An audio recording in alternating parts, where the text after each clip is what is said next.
Hello everyone, आज से हम लोग एक नई प्लेलिस्ट शुरू करने वाले हैं एक नए सब्जेक्ट के साथ जिसका नाम है ग्रुप थ्योरी। ग्रुप थ्योरी का मतलब क्या? ग्रुप थ्योरी एब्स्ट्रैक्ट अलजेब्रा का एक पार्ट है। और एब्स्ट्रैक्ट अलजेब्रा क्या है? मैथमेटिक्स की वो ब्रांच जो अलजेब्राइक स्ट्रक्चर्स को स्टडी करे। और अलजेब्राइक स्ट्रक्चर क्या है? कोई भी set along with specific operations, उसको हम बोलते हैं अलजेब्राइक स्ट्रक्चर। ऑपरेशन एक भी हो सकता है और एक से ज़्यादा भी हो सकते हैं। तो एक सेट विद स्पेसिफिक ऑपरेशंस उसको हम बोलते हैं अलजेब्राइक स्ट्रक्चर। और जो अलजेब्राइक स्ट्रक्चर की स्टडी करे उसको हम बोलते हैं, उस ब्रांच ऑफ मैथमेटिक्स को हम बोलते हैं एब्स्ट्रैक्ट अलजेब्रा। तो ग्रुप थ्योरी क्या है? इस एब्स्ट्रैक्ट अलजेब्रा का ही एक पार्ट है। यानी ग्रुप थ्योरी स्टडी करती है एक specific type of algebraic structure को, जिनको हमने नाम दिया है ग्रुप्स। ठीक है, तो ग्रुप थ्योरी क्या है? अ ब्रांच ऑफ मैथमेटिक्स और a part of abstract algebra जो स्टडी करती है एक specific type of algebraic structure को, जिसको हम लोगों ने नाम दिया है ग्रुप्स। तो अगर मैं बोलूँ कि ग्रुप क्या है, तो ग्रुप एक सेट है विद वन स्पेसिफिक ऑपरेशन। तो एक सेट जिसमें केवल एक ऑपरेशन डिफाइंड है उसको हम लोग बोलते हैं ग्रुप। और वो किस कंडीशन पे बोलते हैं वो हम लोग आगे देखेंगे। तो ग्रुप थ्योरी में ग्रुप के बारे में पढ़ने से पहले आप लोगों को उसके लिए कुछ प्री रिक्विजिट्स चाहिए। कुछ चीज़ें जो आपको ऑलरेडी पता होनी चाहिए वो क्या क्या है। सबसे पहले तो आपको सेट की डेफिनेशन आनी चाहिए। सेट क्या है? एक वेल डिफाइंड कलेक्शन है of distinct objects. Collection of distinct objects that is well defined. मतलब कि सेट तब बनता है जब हमारे पास किसी भी कलेक्शन में एलिमेंट्स, किसी भी कलेक्शन को करने के लिए एक स्पेसिफिक रूल हो। मतलब एक रूल ऐसा हो जिससे हमें पता हो कि उस कलेक्शन में किस टाइप के एलिमेंट्स आएंगे और किस टाइप के एलिमेंट्स उसमें नहीं आएंगे, ताकि कोई कन्फ्यूजन ना रहे बाद में कि इस कलेक्शन में ये वाला टाइप का एलिमेंट आएगा या नहीं आएगा। तो सेट क्या है? Well defined collection of distinct objects. सारे एलिमेंट्स इसमें क्या होने चाहिए? अलग अलग होने चाहिए। और वेल डिफाइंड कलेक्शन है ये। ठीक है, जैसे कि अगर मैं बोलूँ कि set of natural number that is less than 5, तो हमें पता है कि नेचुरल नंबर क्या सेट है, नेचुरल नंबर में किस टाइप के एलिमेंट्स आते हैं। और उसमें से मैंने डिफाइन कर दिया क्या कि मुझे चाहिए लेस देन 5। तो मेरा सेट क्या बनेगा? सेट को रिप्रेजेंट करने का तरीका होता है कर्ली ब्रेसेस, और उसके अंदर रखते हैं हम सारे एलिमेंट्स जो भी उस सेट में बिलोंग कर रहे हैं। तो set of natural number less than 5 में क्या आया मेरे पास? 1 2 3 4, ये 4 ही एलिमेंट्स आए ना। तो सेट की डेफिनेशन हम लोगों ने पढ़ ली। इसके बाद एम्प्टी सेट क्या होता है? नाम से ही पता चल रहा है कि सेट क्या है, क्या होना चाहिए? एम्प्टी। तो यानी कि एक ऐसा सेट जिसमें कि कोई भी एलिमेंट बिलोंग ना करता हो उसको हम बोलते हैं एम्प्टी सेट। इसकी दो रिप्रेजेंटेशन हो सकती है, या तो हम लोग इसको कर्ली ब्रेसेस लगा के और एम्प्टी छोड़ सकते हैं, एक ये तरीका हो गया इसको रिप्रेजेंट करने का, और एक कि हम इसकी जगह डायरेक्टली फाई यूज़ कर सकते हैं। ठीक है, सेट की डेफिनेशन अगर आपको आ गई तो उसके बाद जो नेक्स्ट प्री रिक्विजिट थिंग है वो है कार्टेशियन प्रोडक्ट। कार्टेशियन प्रोडक्ट क्या होता है? अगर आपके पास दो सेट हैं, मान लो अगर आपके पास एक सेट है ए में आपके पास दो एलिमेंट है 1 और 2, और एक सेट है आपके पास बी जिसमें आपके पास तीन एलिमेंट्स है 1 2 और 3। तो कार्टेशियन प्रोडक्ट क्या है? Collection of all ordered pairs, जिसमें से कि फर्स्ट वाला एलिमेंट आता है ए से और जो सेकंड एलिमेंट आता है वो आता है बी से। तो इस टाइप के सारे ऑर्डर्ड पेयर्स जब हम कलेक्ट कर लेते हैं तो उससे बनता है हमारा Cartesian product of A with B. ठीक है, तो अगर मैं ए क्रॉस बी लिख रही हूँ तो यानी कि मेरे पास सारे ऑर्डर्ड पेयर्स होंगे जिसमें पहला एलिमेंट ए से आ रहा होगा, सेकंड वाला एलिमेंट बी से आ रहा होगा। तो मैंने पहला एलिमेंट ए से चुन लिया 1। अब मैं 1 के साथ सारी पॉसिबिलिटीज़ ले लूँगी बी से, जितने भी एलिमेंट्स हैं बी में 1 के साथ सब ले लूँगी एक एक बार। तो 1 विद 1, सेकेंड एलिमेंट बना 1 2, थर्ड एलिमेंट बना 1 3। अब हो गए बी के सारे एलिमेंट खत्म 1 के साथ। अब आए ए का सेकेंड एलिमेंट और फिर बी का हर एक एलिमेंट। तो 2 के साथ 1, 2 के साथ 2, 2 के साथ 3। तो यही पॉसिबल एलिमेंट्स थे ना ए कार्टेशियन प्रोडक्ट बी में। तो ये बन गए हमारे। और जो कार्डिनलिटी होती है ए क्रॉस बी की वो क्या होती है? Number of element in A multiply by number of element in B. तो टोटल 6 एलिमेंट पॉसिबल हैं जो हम लिख चुके हैं। ऐसे ही हम लोग किसी भी कार्टेशियन प्रोडक्ट किसी भी सेट का उसके साथ भी तो कर सकते हैं। तो ए का अगर मैं कार्टेशियन प्रोडक्ट ए के साथ निकाल रही हूँ तो वो क्या आएगा? पहला एलिमेंट ए से और सेकंड एलिमेंट, मतलब ए की एक बार 1 ले लूँगी और उसके साथ बाकी दोनों एलिमेंट कंसीडर कर लूँगी और फिर एक बार 2 के साथ बाकी दोनों एलिमेंट कंसीडर कर लूँगी। तो क्या है मेरे पास? एलिमेंट 1 1, 1 2, 2 1 और 2 2। ठीक है,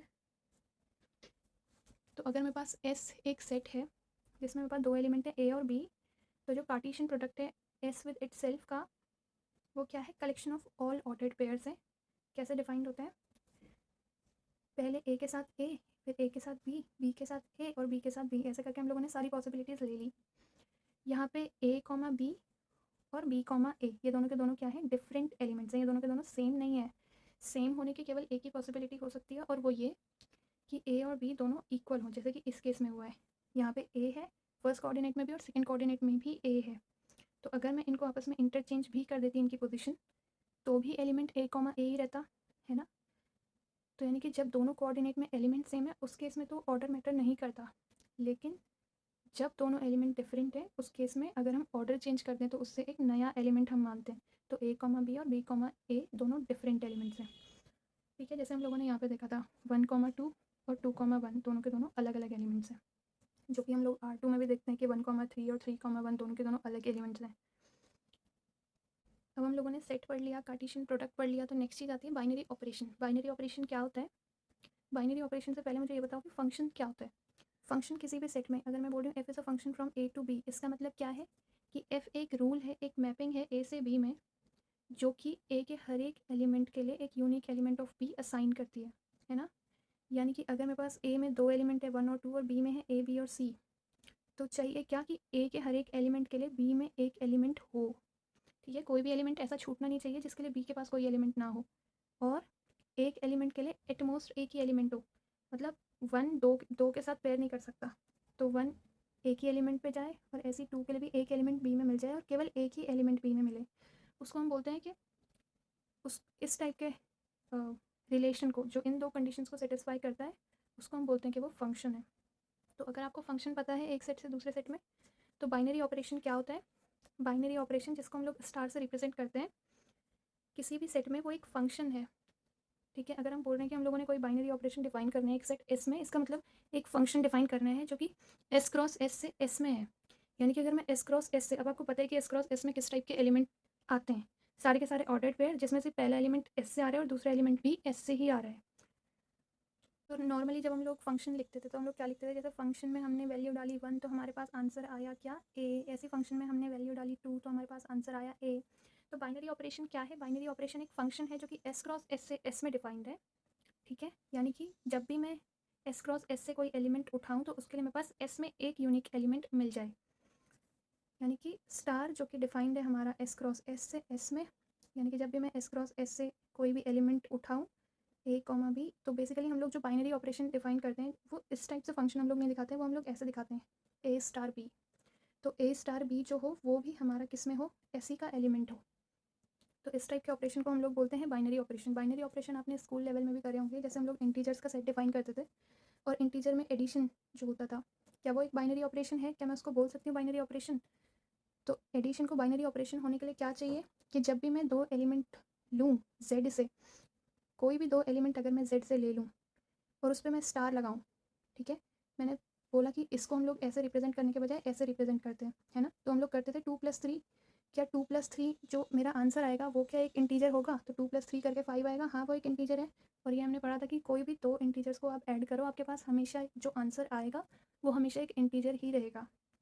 तो यानी कि जो एडिशन वाला ऑपरेशन था, एडिशन वाला ऑपरेशन जेड के ऊपर एक बाइनरी ऑपरेशन होता है। क्या मल्टीप्लिकेशन एक बाइनरी ऑपरेशन होता है जेड पे? कोई भी 2 इंटीजर उठाऊँ और उन दोनों को मल्टीप्लाई करूँ, क्या आंसर हमेशा एक इंटीजर रहेगा? हाँ, हमेशा एक इंटीजर ही रहेगा। तो इसीलिए जो एडिशन और मल्टीप्लिकेशन ऑपरेशंस हमने पढ़े थे वो बाइनरी ऑपरेशंस होते हैं जेड पे। क्या सब्ट्रैक्शन एक बाइनरी ऑपरेशन होता है जेड पे? कोई भी 2 एलिमेंट अगर मैं इंटीजर से उठाऊँ और उन दोनों को आपस में सब्ट्रैक्ट करूँ, क्या आंसर हमेशा इंटीजर रहेगा? हाँ, आंसर हमेशा एक इंटीजर ही रहेगा। तो इसीलिए जेड जो है, सेट ऑफ इंटीजर जो है वो एडिशन के साथ, उस पर एडिशन जो होता है वो बाइनरी ऑपरेशन होता है। अच्छा, अब मुझे एक और बात जो बताई थी वो ये कि अगर हमारे पास स्टार एक बाइनरी ऑपरेशन बन जाता है एस पे, तो उस एस को स्टार के साथ, यानी कि इस ऑर्डर्ड पेयर को हम लोग बोलते हैं बाइनरी स्ट्रक्चर। तो बाइनरी स्ट्रक्चर क्या है? एक सेट जिस पे हम लोग एक बाइनरी ऑपरेशन डिफाइन कर पा रहे हैं, तो set with the binary operation उसको हम बोलते हैं बाइनरी स्ट्रक्चर, या फिर उसको मैग्मा भी बोलते हैं या फिर ग्रुपॉइड भी बोलते हैं। ठीक है, तो अभी जो एग्जांपल्स मैंने करे वो क्या है, इंटीजर्स एडिशन के साथ, इंटीजर सब्ट्रैक्शन के साथ और इंटीजर मल्टीप्लिकेशन के साथ क्या होता है, एक बाइनरी स्ट्रक्चर होता है। 3 एग्जांपल्स तो अभी अभी देख लिए। क्या इंटीजर डिवीजन के साथ भी एक ग्रुपॉइड होता है? तो आंसर है नहीं। अगर मैं कोई भी 2 इंटीजर उठा लूँ 3 और 2, ये दोनों इंटीजर हैं, लेकिन क्या 3 स्टार 2 यानी 3 डिवाइडेड बाई 2 क्या ये एक इंटीजर है? तो ये एक इंटीजर नहीं है। तो यानी कि डिवीजन जो है वो इंटीजर्स पे एक बाइनरी ऑपरेशन नहीं है, तो इसीलिए z with division is not a groupoid या फिर is not a binary structure. तो कुछ ऐसे एग्जांपल्स, जैसे z का तो हम ऑलरेडी देख चुके हैं, ऐसी सेट ऑफ रैशनल नंबर, अगर मैं दो रैशनल नंबर को ऐड करूँ, किसी भी दो रैशनल नंबर को, तो क्या वो हमेशा रैशनल नंबर ही देगा? हाँ, वो हमेशा एक रैशनल नंबर ही देगा। तो यानी कि रैशनल नंबर विद एडिशन भी क्या है? एक बाइनरी स्ट्रक्चर है। अब मैंने बोला कि z हमारा डिवीजन के साथ क्या नहीं है? एक बाइनरी स्ट्रक्चर नहीं है। तो z स्टार, ये स्टार बाइनरी ऑपरेशन का नहीं है, ये केवल एक डिफरेंट नोटेशन है। z में से जब हम ज़ीरो हटा देते हैं तो उस सेट को हम लोग z स्टार के तौर पे रिप्रेजेंट कर रहे हैं, ठीक है। तो z स्टार क्या डिवीजन के साथ एक बाइनरी स्ट्रक्चर है? तो वो एक डिवीजन के साथ बाइनरी स्ट्रक्चर नहीं है। नॉर्मली जो रियल नंबर में, अगर हम रियल नंबर को बोलें कि क्या रियल नंबर डिवीजन के साथ एक बाइनरी स्ट्रक्चर है, तो नहीं है। क्यों? क्योंकि ज़ीरो रियल नंबर में बिलोंग करता है, टू रियल नंबर में बिलोंग करता है, लेकिन क्या two divided by zero real number में बिलोंग करता है? नहीं, two divided by zero defined ही नहीं होता रियल नंबर में। तो यानी कि दो एलिमेंट जो मैंने आर से उठाए, लेकिन उनका डिवीजन आर में बिलोंग नहीं कर रहा है, यानी R with division is also not a groupoid. लेकिन अगर मैं आर की जगह उसमें से ज़ीरो हटा के नया सेट आर स्टार ले लूँ, तो क्या वो हमेशा डिवीजन के साथ एक ग्रुपॉइड बनाएगा? हाँ, क्योंकि अगर केवल जो रियल नंबर में जो प्रॉब्लम क्रिएट करता है वो ज़ीरो होता है, बाकी तो आप कोई भी दो नंबर्स को डिवाइड कर लो, आंसर हमेशा एक रियल नंबर ही रहेगा, ठीक है। तो इसीलिए आर स्टार क्या होता है? एक बाइनरी स्ट्रक्चर होता है। जेड हमने देखा कि जेड माइनस के साथ एक बाइनरी स्ट्रक्चर होता है। नेचुरल नंबर्स का सेट आपने पढ़ा है, नेचुरल नंबर का सेट, क्या ये एडिशन के साथ एक बाइनरी स्ट्रक्चर होता है? यानी कि मैं कोई भी दो नेचुरल नंबर्स को ऐड करूँ तो आंसर हमेशा एक नेचुरल नंबर ही मिले। हाँ, ऐसा होता है। तो यानी कि नेचुरल नंबर एडिशन के साथ क्या है? एक बाइनरी स्ट्रक्चर बनाता है। नेचुरल नंबर के सब्ट्रैक्शन के साथ भी एक बाइनरी स्ट्रक्चर बनाता है, यानी कि मैं दो नंबर को, दो नेचुरल नंबर लूँ और उनको सब्ट्रैक्ट करूँ तो मेरे पास हमेशा एक नेचुरल नंबर आए। क्या ये ट्रू है? नहीं। अगर मैं वन में से थ्री को सब्ट्रैक्ट करूँ तो मेरे पास -2 आएगा, जो कि एक नेचुरल नंबर नहीं है। तो यानी कि नेचुरल नंबर सब्ट्रैक्शन के साथ एक ग्रुपॉइड नहीं बनाता या फिर एक बाइनरी स्ट्रक्चर नहीं बनाता। तो ये थे कुछ एग्जाम्पल्स, बाकी का हम लोग करेंगे नेक्स्ट क्लास में। Thank you so much for watching.